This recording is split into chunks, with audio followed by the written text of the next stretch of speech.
너 성결기 위해 늘 기도하며 내 소원을 주께 맡기어라. 너 성령을 받아 주 섬겨 살며 너 천국에 가서 걷다 섬기리. 아멘.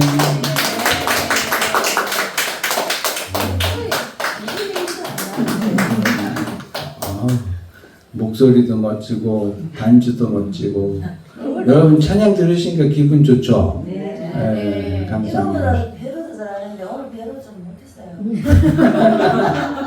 뭐 대변인이세요? 아니 같이 불러갈까? 우리 수요일날 그랬는데 여러분 지나가다가 꽃을 봤는데 참 더 아름답다, 참 예쁘다 그러면 꽃이 기분 좋을까요? 그렇게 말하는 사람이 기분 좋을까요? 그죠? 말하는 사람이 기분 좋은 거예요. 지나가다가 꽃을 봤는데 아우 너 더럽게 못생겼어.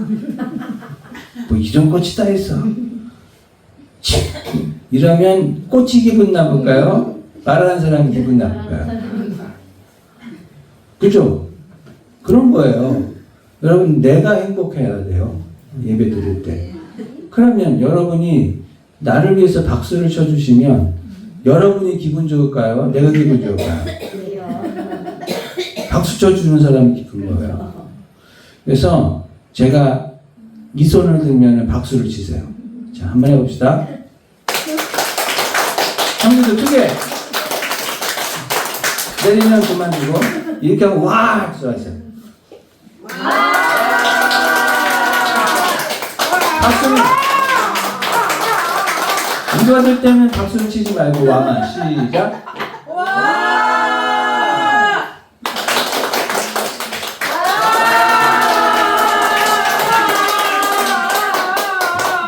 감사합니다. 저를 이렇게 환영해 주셔서. 아, 이럴 땐 내가 기분 좋아. 꽃도 사람 봐주면 예뻐져요.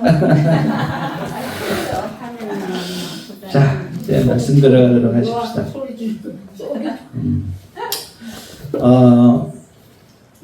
신앙생활을 하다 보면 늘 궁금한 것 중에 하나가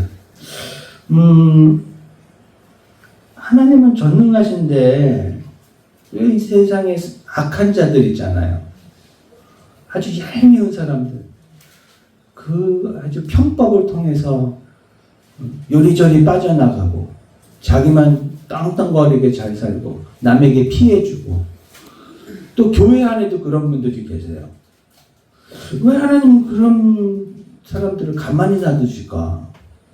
그런 생각 혹시 해보신 적 있으세요? 저는 가끔 해요. 저도 목사이긴 하지만. 그리고 또 내가 정말 주님을 사랑하거든요. 그 사랑을 이제 알아요. 성령께서 내 영에게 주신 걸 날마다 이제는 실제로 누려요.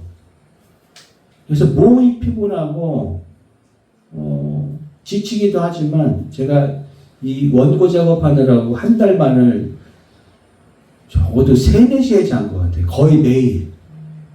지치는데 마음은 그렇게 피곤하지 않은 게 이 글을 통해서 제가 은혜도 받지만 하나님이 나를 사랑하시는구나 하는 것을 확신하는 게 아니고 인정이 되더라고요. 여러분, 확신하는 믿음이 무서워요. 이거 위험해요. 확신하는 믿음은요, 이거는 피가 말리는 믿음이에요. 확신하려고 하지 마세요. 하나님의 구원은 변하지 않아요. 하나님이 나를 사랑하는 것도 변하지 않아요. 우리에 대한 죄 용서는 이미 완성이 됐어요. 근데 맨날 그것도 모르고 하나님 나를 사랑해 주세요. 나를 구원해 주세요. 내 죄를 용서해 주세요. 근데 예수님은 다 이루셨는데 어디에서 이루어졌어요? 뜻이 하늘에서 모든 게 다 이루어졌어요. 여러분의 죄까지도, 죄사함도, 구원도. 그런데 이것을 확신하려고 하면 얼마나 이게 시간 낭비예요. 여러분 확신하지 마시고요. 하나님이 우리를 향한 죄사함, 구원하심, 나를 사랑하심을 인정해 주세요. 그리고 누리는 거예요. 누리지 못하는 것만큼 참 시간 낭비가 없는 것 같습니다. 그럼에도 불구하고 가끔 그런 생각이 들어요. 나는 정말 주님을 사랑하는데 내 안에 죄성이 있어요. 모두에게 죄성이 있어요. 자기 성질이 있고 딴 생각이 있고 안 그러려고 노력해도 꿈틀거리는 죄성이 있는데 하나님은 왜 이거를 내가 정말 주님을 사랑하는데 이 죄성을 뽑아내지 않으실까? 이 두 가지 질문이 항상 저를 꼬리표처럼 따라다녔어요. 근데 이것에 대한 답을 저는 로마서에서 많이 찾았습니다. 이걸 좀 함께 나누려고 하는데 왜 하나님은 이 악한 자들, 벌받아 저주받아 마땅한 자들을 가만히 내버려 두실까? 그리고 나는 정말 주님을 사랑하는데 왜 여전히 내 안에는 죄성이 있을까? 그 첫 번째는요, 하나님은 우리의 마음을 강제로 조정하실 수가 없으세요. 로마서 1장 28절에 그냥 들으세요. 이렇게 되어 있습니다. 사람들이 마음에 하나님 두기를 싫어하심으로 하나님이 그냥 내버려뒀다. 사람들이 하나님을 마음에 두기를 싫어해서 하나님 내버려뒀다. 이것을 실제로 예수님과 가룟 유다의 관계에서 알 수가 있습니다. 주님이 그날 밤에 떡을 떼어주시면서 유다에게 분명히 회개할 기회를 주셨어요. 아시죠? 이 중에 나를 팔 자가 있는데 여기에 해당되는 자는 회개를 하라. 회개의 기회를 분명히 주셨습니다. 경고하셨죠. 그런데 결국 유다는 무엇을 택했죠? 주님의 경고, 주님의 회개 기회를 선택한 것이 아니라 돈을 택했습니다. 그래서 그 마음 속에서 그 마음이 주인 노릇을 하게 된 거죠. 근데 주님은 이게 너무너무 슬펐던 거예요. 그래서 뭐라고 말씀하셨냐면 이제 네 일은 네가 알아서 해라. 주님조차도 그러셨어요. 유다가 주님의 마음이 아니라 물질의 영을 택한 것에 대해서 주님은 슬퍼하셨지만 주님은 그것을 내버려 둘 수밖에 없는 거예요. 즉 우리의 마음은 하나님이 강권하셔서 나를 억지로 로봇처럼 움직일 수가 없는 그 영역입니다. 그래서 우리 저번 주에, 지난주에 이명택 교수님 모셔서 설교를 들었을 때 뭐라고 배웠어요? 하나님의 은혜의 100%. 그런데 내가 반응하는 것도 100%. 하나님의 구원하심은, 죄사함은 모든 인류에게 다 이루어졌어요. 완성이 된 거예요. 여기 돌아다니는 사람들이 있죠? 저기 잔치하시는 분들, 예수를 지금 안 믿더라도 저들을 향한 구원은 이미 완성이 됐어요. 뜻이 하늘에서 이루어졌단 말이에요. 그런데 왜 저들이 지금 그대로 있을까? 본인들이 하나님을 마음에 두기를 싫어하기 때문이에요. 그러면 여러분은 주님을 영접했기 때문에 여러분은 지금 죄사함과 영생을 누리고 계시는 거예요. 주님을 영접하느냐, 주님을 영접하지 않느냐의 이 차이인데 그것이 바로 내 마음에서 결정된다는 거죠. 그래서 뭐라고 해요? 잠언에서는 무릇 지킬 만한 것보다 마음을 지키는데 왜 그렇다고 되어 있어요? 생명에 죽고 사는 것이 마음에 있기 때문에. 그만큼 마음이라는 것은요, 여러분, 어쩌면 천국과 지옥을 결정짓는 장소예요. 주님의 영이 내 마음의 주인이 될 건지, 여전히 세상의 영이, 세상의 습관이 내 마음을 주장하고 그것을 내가 주인으로 받아들일 것인지, 여러분 이 부분에 대해서 여러분 결단하시기를 바랍니다. 이것은 한 번의 결단으로 끝나는 게 아닙니다. 매일마다 하셔야 됩니다. 따라합시다. 날마다 새 신앙. 예. 날마다 새 신앙, 날마다 새 찬양, 날마다 새로운 기도. 그래서 해 아래 뭐가 없나니? 새 것이 없나니. 여러분 어제의 믿음은 어제의 믿음이에요. 오늘의 믿음은 내가 사도 바울이 말한 것처럼 날마다 죽음으로 다시 시작해야 돼요. 어제의 믿음을 마치 영원할 것을 붙들고 있을 그게 우상이 됩니다. 특별히 여러분 이 가운데 간증이 계신 분들이 있으실 수 있고 체험이 있으신 분들이 있으실 거예요. 그거 빨리 버리셔야 돼요. 그것에 사로잡혀서 그게 막 그리워지고 그런 체험이 또다시 왔으면 좋겠고, 여러분 이것은 하나님이 내게 주신 특별한 은혜의 은혜의 사건이지 이것을 평생 더 자랑하고 다니는 일이 아닙니다. 그래서 저는 간증하는 간증 집회를 굉장히 저는 꺼려해요. 그건 그 사람의 일이고 우리는 지금 날마다 더한 체험을 여러분 지금 하고 계시는 건데 뭐냐면 주님과 함께 살고 계시잖아요. 이것만큼 더 특별한 체험이 있을까요? 주님이 나와 함께 하시는 것을 여러분이 날마다 누리고 있는데 이것만큼 귀한 게 없으니 여러분 하나님을 거절할 것인지 마귀를 택할 것인지 여러분 한번 생각해 보십니다. 그러면 하나님은 신격일까요? 인격일까요? 신격이죠. 그리고 사람은 인격이죠. 그런데 성령님이 우리를 신격으로 만나주세요? 인격으로 만나주세요? 인격적으로 성령님은 그렇게 따스한 분이세요. 인격적으로 만나주세요. 인격적인 성령님을 만나셔야 돼요. 근데 자꾸 신격적인 성령을 만나려고 하니 신비주의에 빠지는 겁니다. 아닙니다, 여러분. 성령님은 마치 어린아이 돌보듯이 우리를 그렇게 다스리세요. 왜 우리를 인격적으로 만나주실까요? 여러분은 원래 누구의 형상이에요? 그렇다면 여러분 원래 신격적 존재예요. 여러분의 영은.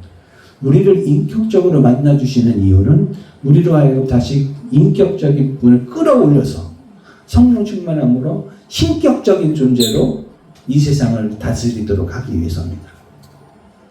여러분 하나님을 인정하시고 선택하시고 마음에 두시기를 바랍니다. 두 번째는 왜 이런 일들이 벌어지는가? 여러분 마음을 지킨 피의 전쟁이 있어요. 6월절 날 마지막 시향 때 죽음의 그림자가 왔을 때 그 죽음의 그림자를 피해가게 했던 결정적인 요소가 무엇이었죠? 예, 어린 양의 피를 문설주에 발랐던 겁니다. 여러분 오늘날 여러분이 그 문설 주세요. 예수의 보혈이 있어요. 예수님을 영접하던 날 예수님의 피가 뿌려져 있어요. 이게 하나님이 세상 사람인지 나의 백성인지를 구별하시는 방법이세요. 그래서 여러분 여러분 마음에 뿌려진 이 보혈 이것을 더욱더 지키시기를 힘쓰셔야 돼요. 그리고 이것을 인정하세요. 에베소 6장에 보면은 하나님의 전신갑주 있죠. 생각나는 대로 말해보세요. 뭐뭐 있는지.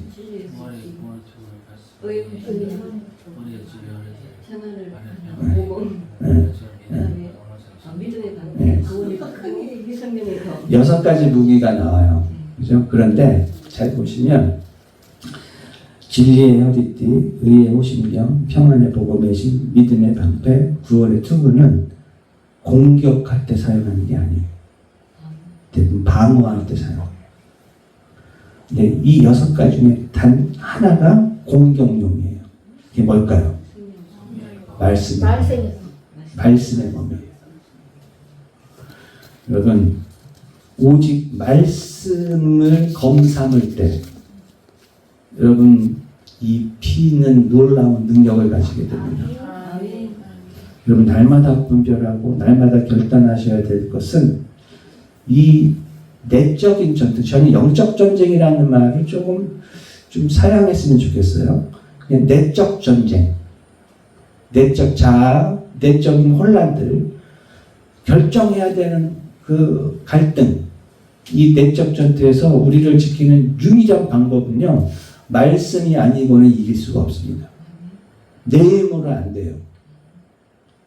말씀이 내 마음에 새겨져야 되고, 가급적 여러분 말씀을 외우십시오. 많이 읽고 간단한 성경이라도 외우시고, 그게 본문 어디에 있는지를 기억하십시오. 여러분, 저도 저라고 왜 갈등이 없고 유혹이 없겠어요? 그런데 그걸 이기는 힘은요, 말씀 때문입니다. 저는 꿈속에서라도 말씀을 막 선포를 해요. 나도 모르게. 그러다가 깨요. 그런데도 저는 연약합니다. 왜? 하나님은 강한 자를 사용하지 못하세요. 하나님은 약한 자를 들어 사용하십니다. 약하기 때문에 하나님이 나를 사용하신 거예요. 내가 완벽하고 내가 강하면 하나님이 나를 사용하실 구석이 없어요. 그럼 여러분은 하나님 앞에서 모든 것을 내려놓고 오직 말씀만 붙드시기를 바랍니다. 문제는 이 마음을 지킬 때, 성령님을 내 주인으로 택할 때 우리의 생활 패턴이 바뀌어져요. 습관이 바뀌어져요. 이때는 반드시 뭐가 오냐면 통증이 따라옵니다. 고통이 따라옵니다. 반드시 옵니다. 뼈를 깎는 듯한 번민, 때로는 후회, 또 어떤 갈등, 때로는 이제 나를 위해서 내가 좀 안전해야지, 내가 너무 손해보는 것 같아, 이런 고통, 이런 갈등들이 내 안에서 성령을 받아들일 때 반드시 부딪히게 돼 있어요. 이걸 내적 전쟁이라고 합니다. 여러분, 이것을 주님이 광야에서 3가지 질문으로 받으신 거예요. 그때 예수님이 마귀를 물리쳤던 3가지 중에 공통된 방법이 뭐였을까요?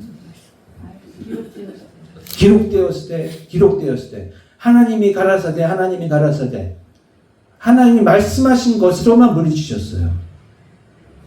여러분, 말씀은 예수님이세요. 말씀이 육신이 되신 분, 말씀하는 자.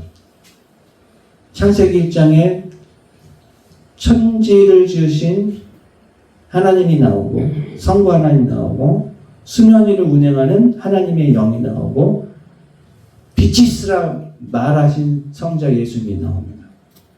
예수님은 말하시는 분이에요. 지금 우리 성령을 통해 말씀하시고, 기록된 말씀을 통해 내게 다시 말씀하십니다. 여러분, 성경은 읽는 게 아닙니다.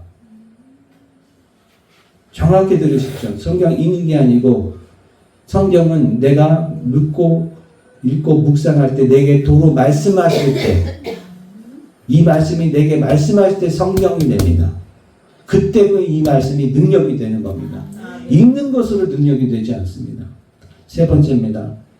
하나님은 지금 이 시간 여러분의 죄의 목록을 절대로 보지 않으십니다. 정민이. 그래서 자신감을 가지죠. 죄를 짓더라도 내가 어떤 죄를 지었는지 하나님은 죄의 목록을 안 보세요. 지금 우리는 은혜의 시대를 살고 있어요. 주님이 실천하시고 성령이 오신 날로부터 우리는 은혜의 시대, 은혜의 시대가 뭐냐면 죄를 지어도 우리를 의인으로 보시는 시대입니다. 여러분, 오해하지 마십시오. 그렇다고 해서 마음대로 죄를 져도 된다는 아닙니다. 용서를 받은 자들은요, 반드시 용서해 주신 자를 따르게 돼 있습니다. 이게 바로 성령의 인도입니다. 내가 지금 성령의 법 아래 있느냐? 우리 8장에 나온 것처럼 죄의 법 아래 있느냐? 어떤 법이 내가 따라야 될 법인가? 그래서 신앙은요, 위치 싸움이에요. 내가 어느 위치에 있는가? 옛적 자는 죄와 사망의 법 아래 있었죠. 그 장소가. 그러나 주님이 오심으로 우리를 어디로 이사시키셨어요?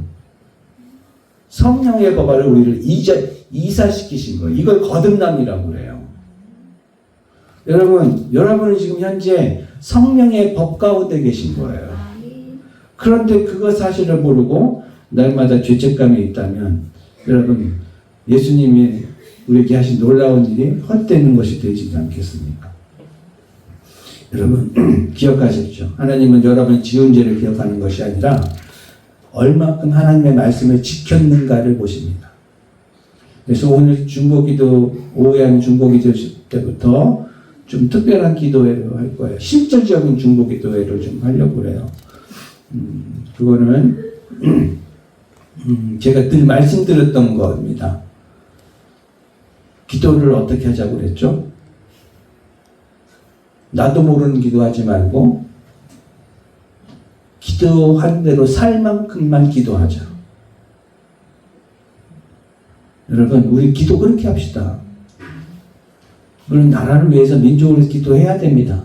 그러나 기도가 내 삶이 되려면 기도한 만큼 살 수 있어야 됩니다. 그래서 기도는 장황할 필요가 없습니다. 성령의 감동 주시는 대로 하나님, 내가 이번 주에는 내 동네 이웃 적어도 5명과 만나서 내가 인사를 나누고, 그리고 나는 교회 목사입니다라고 말할 겁니다. 그리고 교제할 겁니다. 하나님 도와주십시오. 내가 기도합니다. 이 기도대로 살게 도와주십시오.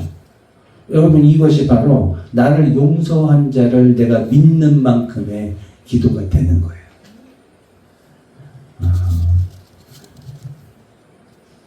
여러분은 이미 의의 옷을 입으신 분이에요. 옷이 여러분 어떤 의미를 가지죠? 되게 일반 옷 말고 병원에 가면 의사가 가운을 입죠. 법원에 가면 판사가 입는 가운을 입죠. 그래서 알아보죠. 청소하는 군인들은 뭐를 입어요? 군복. 경찰은 경찰복. 잘하시네. 이 복장이라는 것은요, 옷이라는 건 그의 신분을 상징하는 거예요. 그런데 여러분, 우리가 은혜의 시대를 살면서 여러분은 이미 의의 옷을 입고 있다는 것은 여러분의 신분을 말하는 거예요. 의의 자녀들이세요. 여러분 좀 당당해지십시오. 담대해지십시오. 우리는 죄를 지었지만 하나님은 그것을 기억하지 않으세요. 그런 미쁘지사 우리가 죄를 자백하기만 하면 그 죄는 사라지는 거예요. 그렇다고 해서 회개라는 것이 용서받기 위한 기도가 아니에요. 회개라는 것은 죄송하지만 따라합시다. 이미 모든 죄를 용서하신 것을 받아들이는 믿음. 이걸 회개라고 그래요. 회개의 본질은 이겁니다. 내 모든 죄를 이미 용서하셨다는 것을 받아들이고 인정하는 믿음. 이것으로 기도하는 것이 진짜 능력이 되는 회개 기도예요. 여러분, 요한복음 15장 1절에 이렇게 되어 있습니다. 나는 참 포도나무요 내 아버지는 농부라. 무릇 내게 붙어있어 열매를 맺지 아니하는 가지는 아버지께서 그것을 제거해 버리시고, 무릇 열매를 맺는 가지는 더 열매를 맺게 하려 하여 그것을 깨끗하게 하시느니라. 따라합시다. 너희는 내가 준 말로 이미 깨끗하여졌도다. 이 말씀을 믿으십니까? 여러분 이미 깨끗한 자들이세요. 주님의 말씀으로 여러분은 이미 깨끗한 자. 이 말씀을 믿을 때 의해 보신다는 거죠. 여러분 과거에 속지 마십시오. 더 깨끗해지려고도 하지 마십시오. 그저 오로지 주님 붙들고 주님이 내게 말씀하신 대로 이미 말씀으로 나를 깨끗하게 했다는 이 진리를 붙드시기를 바랍니다. 마지막으로 선악과 문제입니다. 하나님이 왜 선악과를 주셨을까? 생명나무하고 또 뭐가 있었죠? 선악과가 있었죠. 그래서 육체는 이 생명나무를 먹을 때마다 생명이 계속 지속이 되는 거죠. 영생을 하게 되는 거죠. 그런데 선악과를 두시고 따먹지 말래요? 그러려면 뭐하러 두셨어? 차라리 선악과 나무를 안 두시면 더 좋지 않았을까? 이런 생각 안 드세요? 그죠? 네. 여러분, 그런데 선악과는요, 굉장히 중요한 나무입니다. 여러분에게 있는 자유의지를 시험하시는 거예요. 선악과 열매를 내 힘으로 따먹을 수도 있고, 내 의지로 거절할 수도 있어요. 스스로라는 겁니다. 하나님은 그 스스로를 기뻐하세요.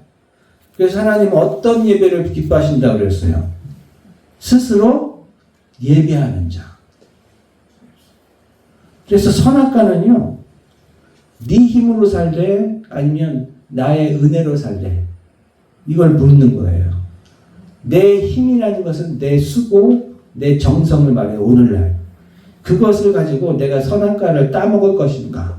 그래서 내 힘이 더 강력해지는 것을 원할 것인가? 아니면 내가 내 자유의지로 마음을 지킴으로 이 선악과 나무를 거절함으로 하나님의 은혜만 따라다닐 것인가? 오늘날도 여러분 마음에는 선악과가 있어요. 누구에게는 선악과가 있습니다. 그러나 그것을 선택하고 결정되는 것은 여러분의 몫입니다. 하나님의 은혜도 100%, 여러분의 행함도, 여러분의 수고도 100%가 돼야 되는데 이 100%의 수고가 하나님을 향한 열심이라면 여러분 얼마나 행복할까요? 이제 말씀을 정리합니다. 여러분은 기억하는 장면이 하나 있습니다. 모세가 처음 하나님 만났을 때 어디에서 하나님을 만났죠? 가시떨기 나무. 그죠? 근데 그 가시떨기 나무는요, 여러분 실제로 제가 사진을 찾아봤더니 굉장히 연약한 나무예요. 그냥 크지도 않아요. 한 요만해요. 그냥 가지만 얇은 가지만 있고 큰 바람이면 부러질 것 같아요. 마치 우리 인생 같아요. 우리 존재 같아요.